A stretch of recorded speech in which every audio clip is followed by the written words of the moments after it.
La mañana informativa.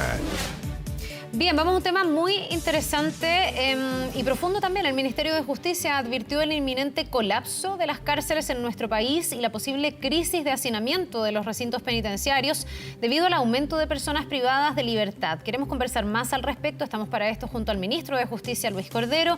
Muchísimas gracias, Ministro, por estar con nosotros y muy buenos días. Muy buenos días, ¿cómo está usted? Bien, a ver, ¿a cuánto estamos? Porque entiendo que hoy día la situación ya es compleja, ya tenemos hacinamientos en algunas cárceles y ya tenemos más población penitenciaria de la que se había previsto para este momento, pero usted decía que además nos estamos acercando muy rápidamente al punto crítico. ¿Cuál es ese punto y a cuánto estamos de llegar a ese punto? Estamos a un número crítico, ese número crítico es 52.000 personas privadas de libertad.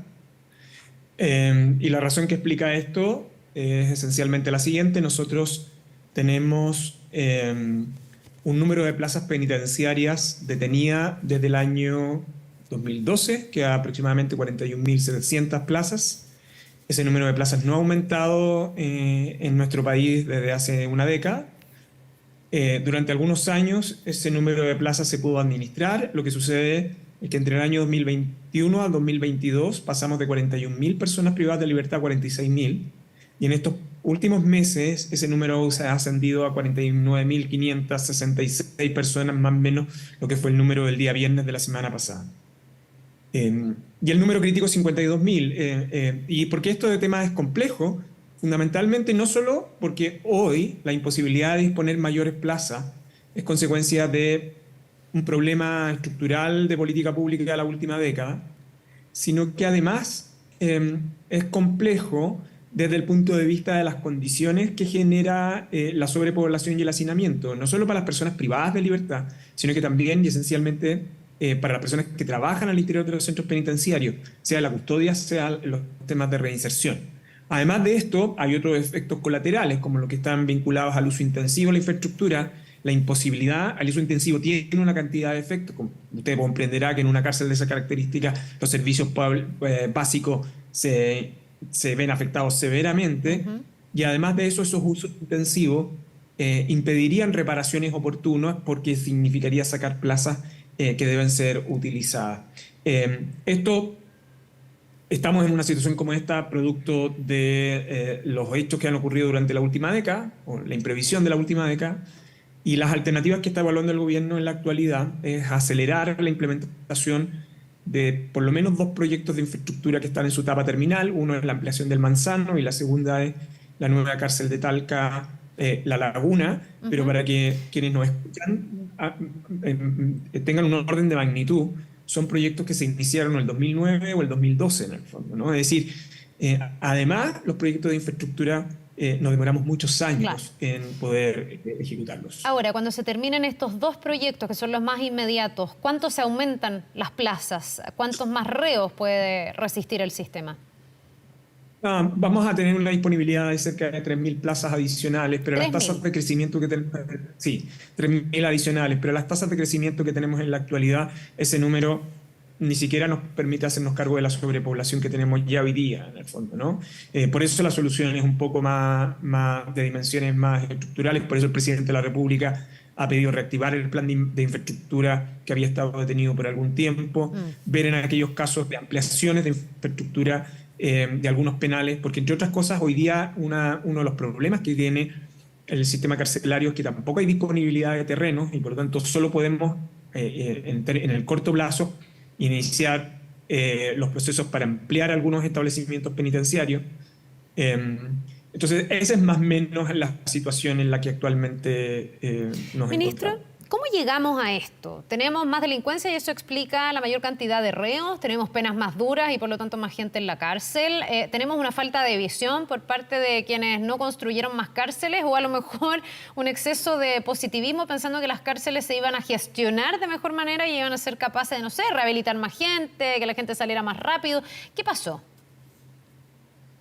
Es una mezcla de varias cosas de las que usted dice. La primera es un tema de diagnóstico. El sistema institucional chileno es un sistema muy punitivista, es decir, es un sistema que aunque las personas no lo sientan, en comparación a otros sistemas, busca que las personas vayan genuinamente a la cárcel. Esto tiene otro problema desde el punto de vista del tipo de penas que tenemos en Chile, pero en general lo que nosotros tenemos es un sistema punitivista, es decir, en otros términos, las proyecciones de infraestructura siempre hemos sabido que debemos considerarlas en el fondo, ¿no? Lo segundo es que el plan de infraestructura que se generó en la década del 2000, que más o menos el que se puede gestionar, el que algunos de los efectos los tenemos hasta hoy, es un plan de infraestructura que tuvo una primera parte que fue útil, luego tuvo una serie de controversias, pero que esencialmente se vio enfrentada a situaciones contingentes. La primera es el terremoto, el 2010, que por un lado inhabilitó varios penales, y la segunda es la tragedia de San Miguel, que fue en diciembre del 2010, y que de hecho la tragedia de San Miguel se da en un año, que es el año donde nosotros tuvimos más personas privadas de libertad en el país, que llegamos a 54.000, con una disponibilidad de un poco más de 35.000 plazas en ese momento. Es decir, teníamos un 150% de esos hacinamiento total en el sistema. La reacción que tuvo el Congreso en esa oportunidad fueron dos cosas. Una, leyes de indulto general, una ley de indulto general, y la segunda, flexibilizar los beneficios de la libertad condicional. Con posterioridad a ese periodo se comenzaron a reestructurar proyectos anteriores. Tener cárceles medianas o grandes fue parte del debate, y eso retrasó en algún sentido los planes de infraestructura. ¿Qué sucedió en el tiempo intermedio? Nosotros dictamos en el año 2016 la agenda corta en materia de seguridad. Ese momento es bien importante porque el Congreso, y lo dice el mensaje de ese proyecto de ley, pero el Congreso durante el debate legislativo tenía pleno conocimiento que la aplicación de la agenda corta iba a implicar el aumento de personas privadas de libertad. Está dicho así explícitamente en las actas del Congreso. Uh-huh. Y eso explica que la agenda corta dispusiera de una norma transitoria que permitía excepciones a la construcción de cárceles hasta el año 2020. Esa norma no se utilizó, es decir, pese a que teníamos conocimiento de los efectos de la ley de la agenda corta, luego lo que no hicimos es que estuviera alineada con el desarrollo de la infraestructura, porque no se utilizó esa norma transitoria que había aprobado el Congreso. Y el tercer aspecto que es relevante, y por eso es una mezcla de varias de las cosas que usted dice, es que luego vino la pandemia, y la pandemia nos generó una especie como de espejismo, ¿no? de que ese número no iba a seguir aumentando. Y la verdad, en ese momento nosotros dictamos una ley de indultos generales también, como en buena parte de los países del mundo, para descongestionar cárceles y evitar contagio. Y por lo tanto, 2-3 años el sistema institucional chileno estuvo bajo su máxima capacidad, pese a que en algunos penales sí teníamos sobrepoblación. Entonces, ¿qué es lo que sucede? Con la normalización posterior a la pandemia, en los últimos 14-15 meses el número ha sido sostenido en un 20%. Entonces, no hay sistema que pueda capturar esa cantidad de aumento si previamente no se había desarrollado un plan de infraestructura adecuado. Esas son más o menos las situaciones en las que estamos. Y además, por último, Carla, la prisión preventiva. La prisión preventiva ha aumentado sustancialmente. Hoy día, de las personas privadas de libertad, estamos en alrededor del 39%. La situación de cárceles es muy distinta en el norte, en el centro, en el sur, depende del tipo de centro penitenciario, pero más o menos es el panorama general que tenemos y las razones que explicarían en algún sentido la situación en la que nos encontramos hoy. Ahora, me imagino que se van a tomar cartas en el asunto. Le quiero preguntar cuál es el plan del gobierno, eventualmente ni siquiera para este gobierno, sino para los gobiernos que siguen o para Chile, porque esto se da, además, ministro, justo en un momento donde hay una ciudadanía que espera mucha más mano dura, en el fondo, en tema de delincuencia y que ve con, a veces, con mucha preocupación que la gente tenga beneficios carcelarios, que las personas puedan optar a salir antes de la cárcel que cuando corresponde, o que no se dé la prisión preventiva. Entonces, ¿hasta qué punto se puede seguir operando de la manera en la que estamos y qué se va a hacer para absorber a la población penal que seguramente podría ir aumentando a la luz de lo que estamos viviendo con la delincuencia? Mire, usted lo ha dicho bien. La responsabilidad esto es un problema del Estado. Sí, eso es lo primero. Excede al gobierno de turno. Y excede a cualquier gobierno. Entonces, por eso cuando a mí días atrás me han preguntado, bueno, pero ¿quién es el culpable? Yo no puedo asignar culpable porque he dado una pequeña explicación de la trayectoria, ¿no? Tenemos varias administraciones donde lo que ha sucedido es que la contingencia ha consumido el largo plazo. Y entonces lo que tenemos que buscar es que el plan de infraestructura sea visible, sea permanente, sea de conocimiento, que la política penitenciaria y la política de persecución criminal, esto es bien relevante, esté asociada también al plan de infraestructura, es decir, que cuando el Congreso esté tomando decisiones de aumentar pena o de bien restringir beneficios, tenga siempre en consideración el impacto en el sistema penitenciario, no para no legislar, sino que sencillamente para ver cuánto es la infraestructura adicional. Y un aspecto adicional, Carla, y es que nosotros tenemos que también dimensionar el personal destinado para ese fin, ¿no? O sea, cuando hoy día hablamos de sobrepoblación y hacinamiento, también estamos hablando de que el sistema de personal del sistema penitenciario está sobrepasado, por razones obvias, porque está diseñado, proyectado para otro número, ¿no? Ahora, por lo mismo, los planes de infraestructura tienen que ser permanentes, asociados a la política penitenciaria, pero también vinculados a las herramientas legislativas que aprueba el Congreso para que el Congreso siempre tenga la información disponible para ese fin. ¿Por qué? Porque todo lo que nosotros podamos elaborar ahora, una es la que vamos a elaborar, lo que estamos trabajando para la contingencia, apurar estos contratos, habilitación de estas cárceles, permitir la reparación de una serie de módulos que nos podrían hacer ganar un número de plazas. El plan de infraestructura más permanente lo van a terminar explotando otras administraciones, es decir, pero sin que estas decisiones se adopten ahora no va a poder existir tampoco infraestructura futura. Pero adicionalmente a eso hay un aspecto que a mí me parece que es clave de su reflexión. Y es que lo que no debiésemos perder de vista, y esto lo advirtió el presidente días atrás, es que la cárcel no solo es un lugar para que las personas que han infringido la ley reciban el castigo por esa infracción.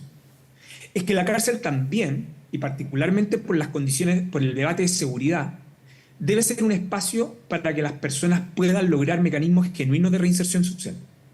Porque de lo contrario, lo que nosotros tenemos es que mantenemos este loop permanente de seguridad, ¿no? De personas que han sido condenadas, que supongamos por un momento que no tienen ningún beneficio y que salen de la cárcel. Pero si no tienen posibilidad de reinserción efectiva, lo que ellos tienen es una alta posibilidad de reincidencia en muy corto plazo. ¿Por qué lo digo?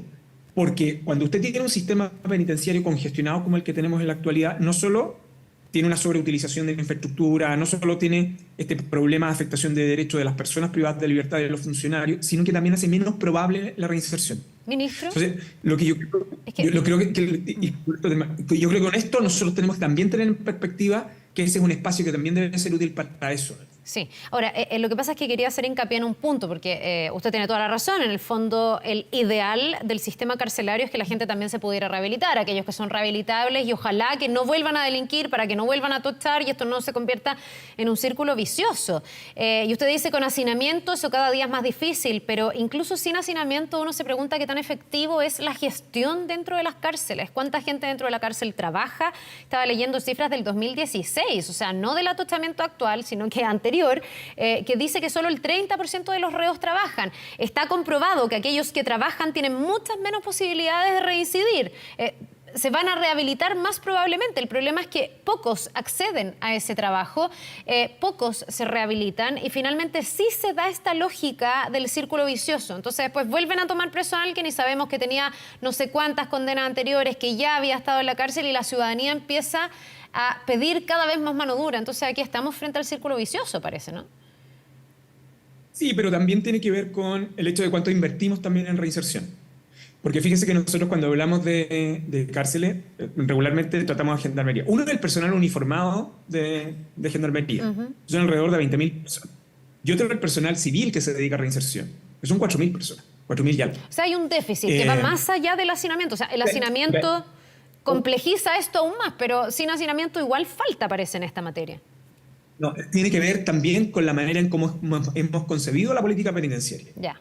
Que yo creo que eso también es relevante. O sea, hoy día el fenómeno del hacinamiento de la población tiene un factor que es relevante, pero si nos queremos preocupar de los temas de seguridad en el largo plazo, el tema de reinserción es clave.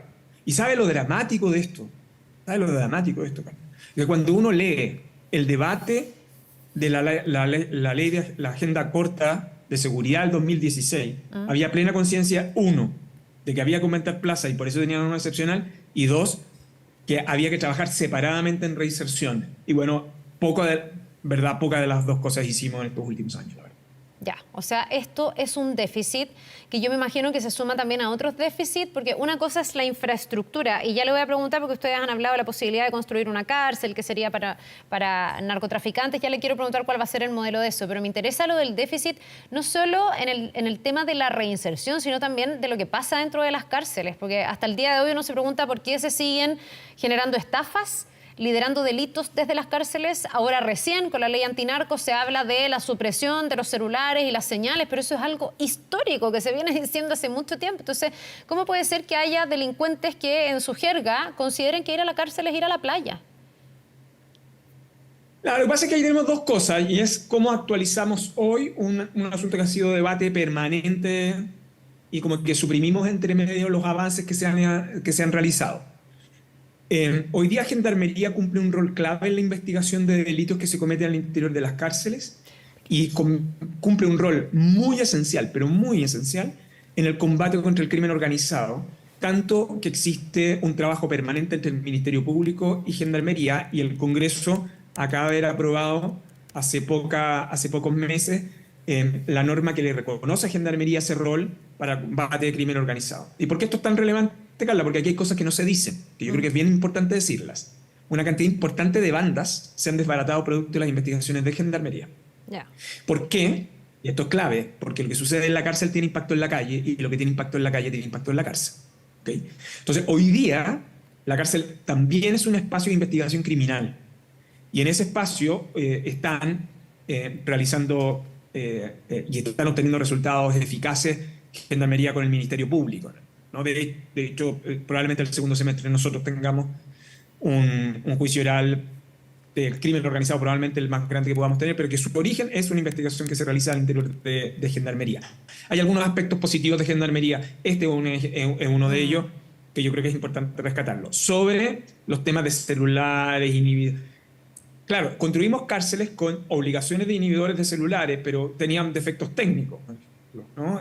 Cuando inhibían no solo dentro de la cárcel, sino que además estaban inhibiendo en todo el barrio. Claro. Entonces tuvieron una serie de problemas. Lo que el Congreso ha destinado recursos para ese fin, están en las licitaciones en la actualidad, y en los próximos días se va a suscribir un convenio entre la Subsecretaría del Interior y la Subsecretaría de Justicia, donde se van a destinar alrededor de 5.000 millones de pesos a Gendarmería para dos cosas. Uno, para frontera segura, por un lado, y por el otro, para la mayoría, cerca de 4.400, 4.500 millones, están destinados exclusivamente a Gendarmería para el combate de crimen organizado en el interior de cárceles y medios y mecanismos de seguridad. Ministro, para finalizar, ustedes han hablado de una cárcel de alta seguridad que se está estudiando, donde podrían ir, por ejemplo, cabecillas de organizaciones de narcotráfico, de crimen organizado. ¿Ese proyecto qué tan en pañales o qué tan avanzado está? ¿Y cuál es el modelo que están estudiando? ¿Cárceles concesionadas o cárceles estatales? Porque las cárceles concesionadas en un momento fueron bien polémicas y hasta donde yo recuerdo tenían bastante resistencia, sobre todo en algunos sectores de izquierda. A ver, vamos por lo siguiente, por lo último. El Estado de Chile hoy día está en una situación compleja desde el punto de vista de infraestructura y va a acumular todos los elementos que existen para ese fin. O sea, no descarta cárceles concesionadas. Pero además el modelo de concesión tiene... Lo que pasa es que tenemos los modelos iniciales de concesionado lo hicieron de una serie de efectos en el punto de vista del diseño de contratos, qué temas estaban dentro de la concesión, qué temas estaban fuera de la concesión. Pero hoy día el Estado tiene todos los instrumentos, pero además tiene todas las experiencias, las cosas buenas y las cosas malas, ¿no? Y por la situación en la que encontramos, no es posible, nosotros no podemos descartar el uso de todos los instrumentos, ¿no? Yeah. Y lo segundo, a lo cual usted se refiere, que es el presidente de la República, a propósito de la reactivación del plan de infraestructura, lo que ha pedido es que consideremos una segunda cárcel de alta seguridad. En la actualidad Chile tiene una, que se acaba de haber reinaugurado, que era la antigua cárcel de alta seguridad, que hoy día se remodeló, se invirtió mucho en tecnología en su interior, que hoy día es el recinto penitenciario de alta seguridad, que es un lugar destinado para dos tipos de personas, crimen organizado y personas con alto compromiso criminógeno, ¿no? Es una cárcel que está ingresando personas con esas características, pero ahí es muy importante tener una cosa, no es solo construir cárceles de estas características, es que el régimen penitenciario que está en su interior es muy severo. Las personas que están en ese establecimiento, por ejemplo, tienen solo 2 horas de patio. Están sujetos a regímenes de vigilancia interna intensivo permanente, hay reconocimiento facial, además esa cárcel hoy día tiene un mecanismo de control antidrón que es el único que existe en América Latina, por lo tanto le permite controlar todo el perímetro penitenciario, etc. Lo que ha pedido el presidente es que en el plan de infraestructura que hay que reactivar se trabaje en el diseño de la mayor cantidad de módulos de máxima de alta seguridad y evaluemos esta posibilidad teniendo en consideración lo que ya conocemos y lo que tenemos en la actualidad. En el entendido que las proyecciones futuras, porque eso es lo que debiéramos estar preocupados también, cuáles son las proyecciones futuras, por el número de privados de libertad, pero también por la complejidad de los delitos, hace previsible que vamos a necesitar una cárcel adicional de esas características en otro lugar. Bien, pues nos vamos a quedar atentos ahí a cómo se va a ir como concretando esa intención, ¿no? de darle énfasis a este tema y de enfrentar no solo el estrés actual, sino que futuro también que está teniendo nuestro sistema carcelario. Le queremos agradecer, ministro, por haber conversado esta mañana con nosotros. Que tenga un muy buen día. Igualmente, buena semana también. Gracias, nos vemos.